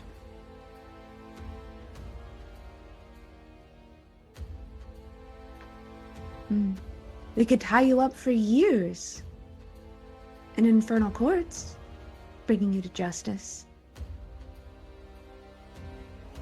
But I generally prefer more creative punishments. Isn't that right, Excruciarch? And the pain devil next to you pats a rather grimy pair of pliers tucked into their belt. A little like that way peeling too. never hurt anyone.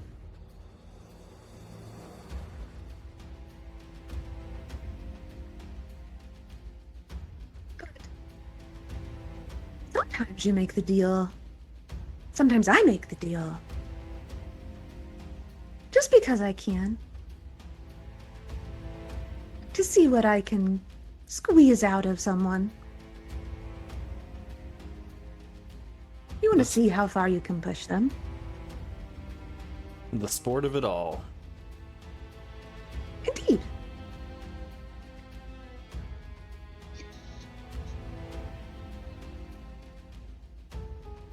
And now it's time for actual dessert. And there is an ostentatious tableside preparation of bananas Foster, complete with flaming brandy. Nice. Yeah. Where'd you get the bananas? Well, just don't look too closely.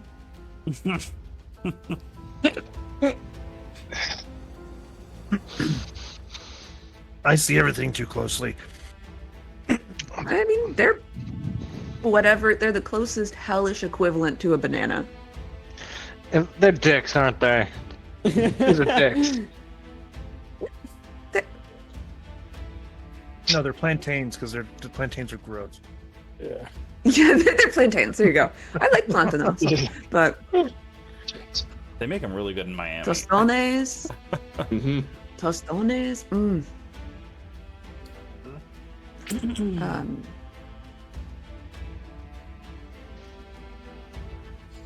But yeah, we'll say that it would be gross to do bananas Foster with a plantain, though. That's for sure. Yeah. No, they're not dicks. I wouldn't waste that many dicks on this. It would have to be something truly spectacular. There was one time when I arranged for a sculpture to be entirely made out of scrotums of the damned. Now that was a spectacle.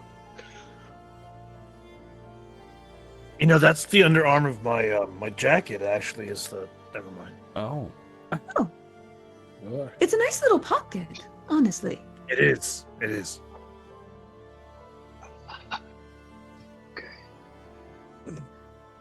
So now what? Well, I think that we should get down to business. I prefer to do business with a aperitif and a dessert. So you all have, rather unfortunately found yourselves ensnared in some binding ties on the infernal planes. And I don't think anybody told you that just because you retrieve your soul doesn't mean the deal is off. So, dear Sharp Eye, your soul still belongs to Levistus, though it might be housed in your body. It does. And Sir Rahim, while your original deal was with Mephistopheles, and he was quite cruel to play such a nasty trick on you.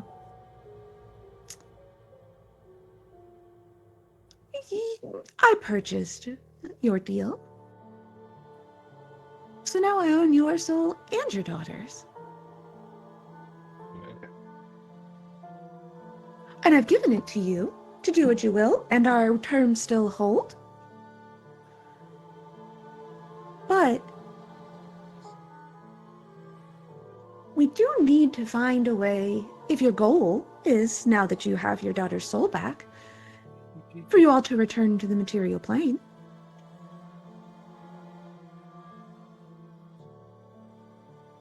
You need to find a way to free yourself the rest of the way. Otherwise, well, you'll just end up back down here again.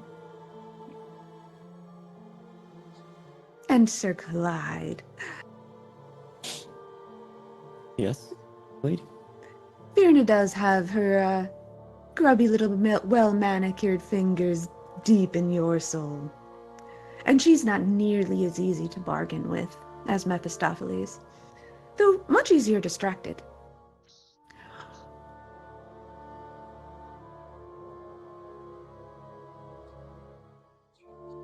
I think that you all should talk with Papa.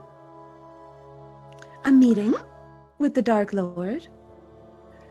He could very easily make your troubles go away. Should we?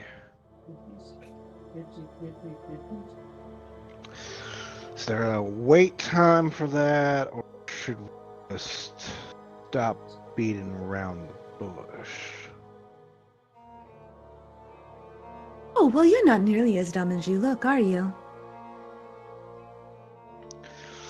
It throws them off every time. I think it's the hat. I like the hat. It's a very bold choice. It's pretty dumb. I'm keeping the hat. I think it clashes with your carapace, but I don't have to live in there, so I do have to look at it, though. Very unfortunate. It's true. And get rid of it. Nobody's getting rid of my hat. Well, I suppose that just depends on whether or not you'll agree to a meeting with the Lord of Hell.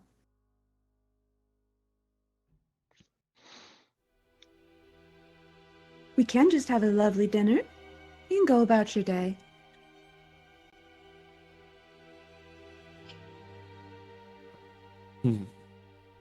Well, And Lovelace is trying to make eyes with Asclepius. Whatever Asclepius counts as eyes. One of the 3 pairs of eyes.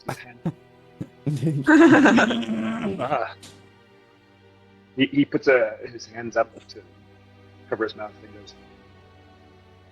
He mouths tuning fork at Asclepius. Before going back to his dessert.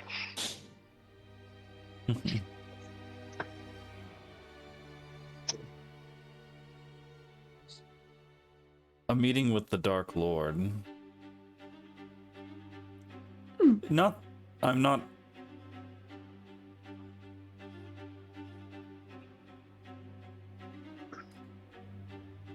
I'm not so swayed one way or the other, but I am curious.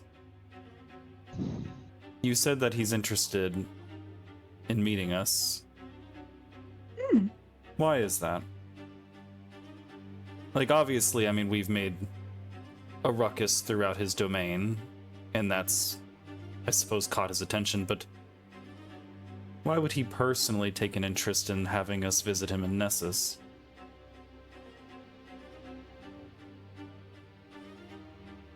Well,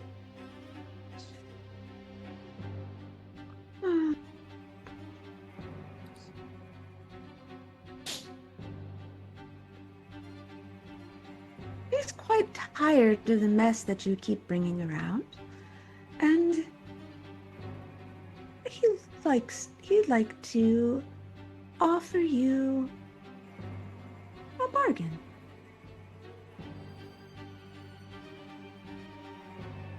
You all seek to be free.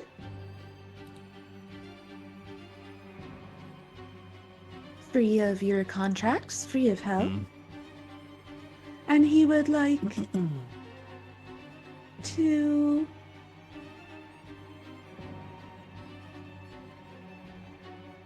Pull some value out of us? Yes, exactly. He needs something done, and based on your previous actions, he thinks that you all are the people to do it. who does he need, Dad?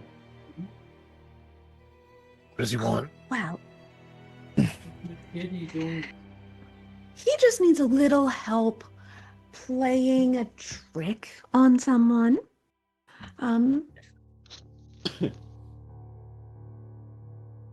Just a little help. You, murdered and destroyed the people he had to do it, and he wasn't really sure that they could do it anyway.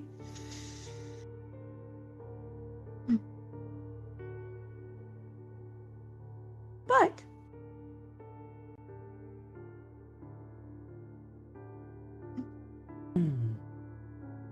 you could always try to get out of your contracts on your own without his help. So I take it we're not going to know the details of this trick until we make a decision of whether we're going to do it or not. Correct. Got it. Well, you'll have to meet with the Dark Lord. I would not overstep my bounds. I do not speak for the others here at this table, but if he would be willing to trade an attunement fork for soul coins, my ears are open. I'm sure the Lord of Hell can at least manage that. I mean, Be more specific. Sleepiest. Tuning fork to where? The material plane, of course. Which material plane? Well, it's not her Lovelace I'm is making not- a deal with. don't say wild. You Sold me on you that. gotta be specific. You gotta be specific Well- when you're making a deal. There's no deal being made here. True. But I mean to ask you a question, Asclepius. Do I look like a merchant to you? Wealthier than any merchant I'd know. Loaded question. I'm not in the business of selling goods for coin. And neither is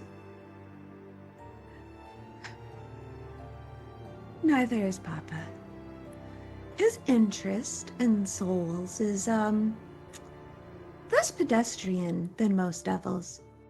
He has a very specific diet, and I'm just afraid that soul coins won't cut it. You like some fresh? Then our interests may not He be likes aligned, and them. that's respectable. He likes them faithless, really.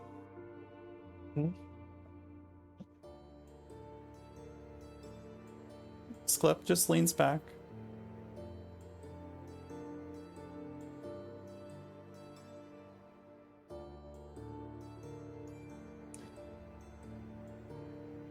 Oh.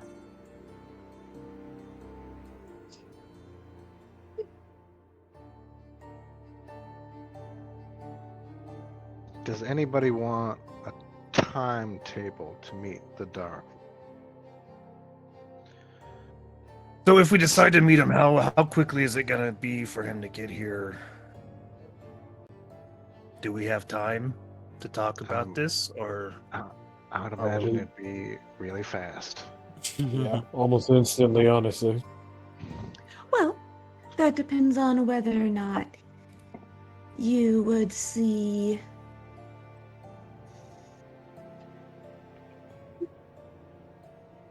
the triad first? The Triad? But, I mean,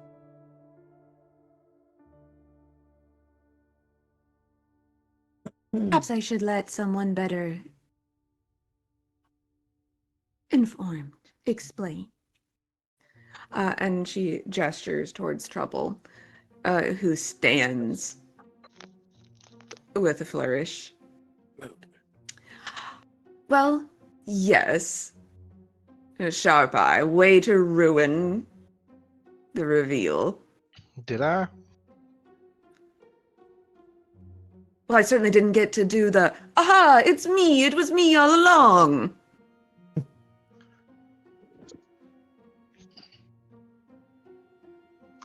I apologize for ruining your fun. Ah, well. Yes.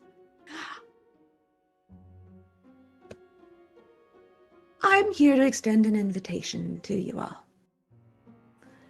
Visit me at the Oasis of the Lethe, and we'll find a way to annul your contracts. Otherwise, good luck. And he throws down a paper invitation that swirls in a rather theatrical puff of smoke onto the table. Toodaloo. And he teleports away. Fuck, I'm having a brain fart. How do you spell Oasis? A Oasis. is Right. And that's a vowel. Oasis. Yeah, that sounds right. The Oasis of what now? The Lethe. Leafy? Lethe. It's another river. Lethe.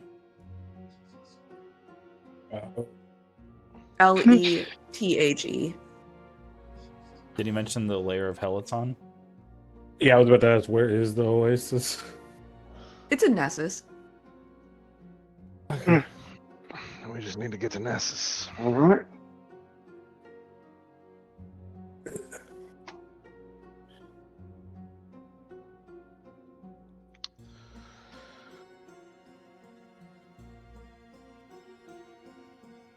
Boop. And teleports away. All right, well.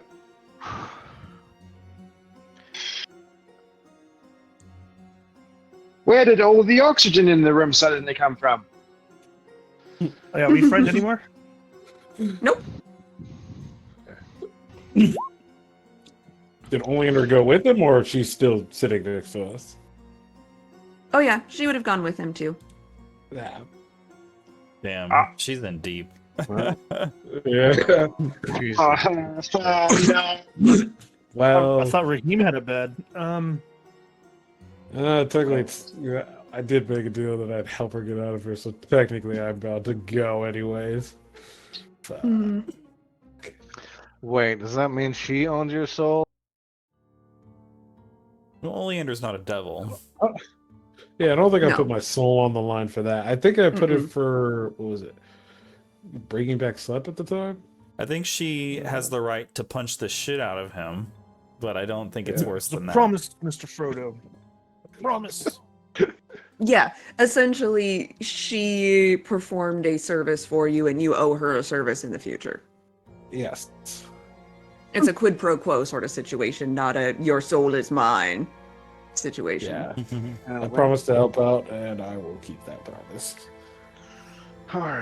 That's very convenient, considering that she's under Asmodeus and you're under her ipso facto, and you're also owned by Glacius, so it's a family affair.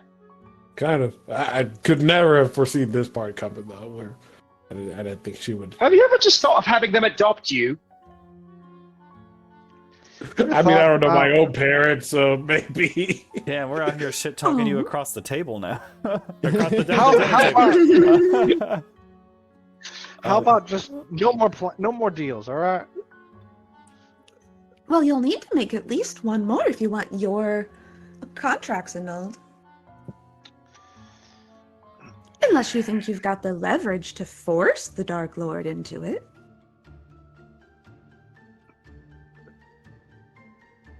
I'll take that as a no. Take it as we haven't thought about it yet. Ah, I see. Well, finish up your dessert. You don't want it going cold, I suppose. And then you can see yourselves out. Or rather, Lumia will. Toodaloo. And she sweeps from the table. So, with the deal that just occurred, or like when she handed the soul over to Raheem, did she say that she now owns both his soul and his daughter's soul? Yes. Like in perpetuity. Yes. So the daughter's soul is within your hands, and you can use it to revive her, but it is still, on paper, her property. Is my understanding this correctly? Uh-oh. So, because the original contract hasn't been annulled, that original contract still holds in the same way that Levistus still holds Sharp Eye Soul. It's back in his body. Oh, I see. But- And that was what she was Yeah. talking about. She's like, just because you got the soul back doesn't mean the deal's been undone. The initial deal. Correct. Yes. So he could uncork the phylactery, release her soul. It would go back to her body eventually, and her soul would be banned from hell, but still technically would be owned by Glycia, because she owns the contract currently.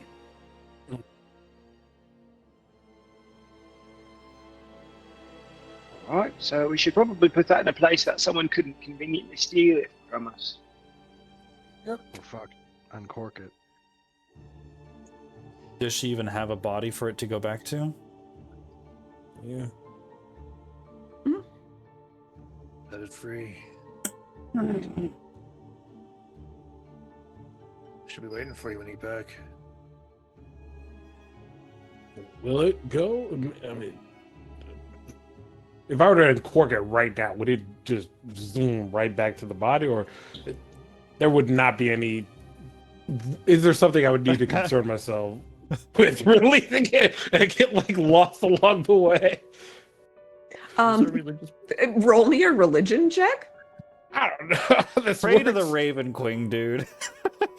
I don't. I assumed I had to be on at least the material plane for before I opened it. That's what I just assumed. Well, so I would say with that roll, you would just go with your assumption. All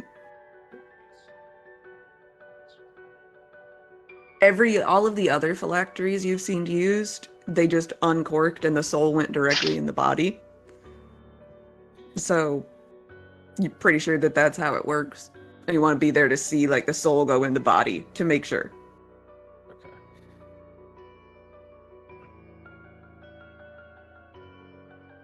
Yeah.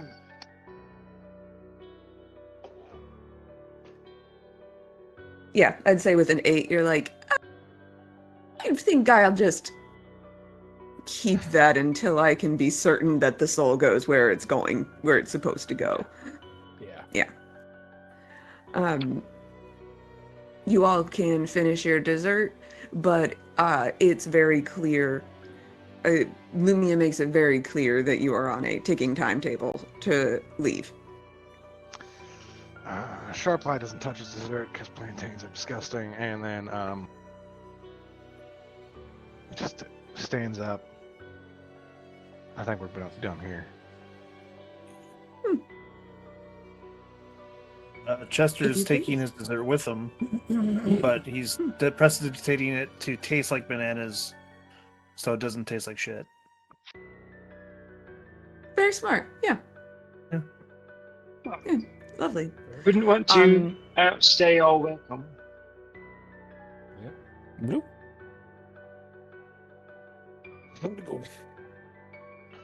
All right. Yeah. So we will end with Lumia escorting you from the skull, and we'll pick up there next week. Oh, the whole time Chester's walking on the wall on his way out. Excellent. Yes. Actually, I do need to talk to you all about next week because I actually believe I have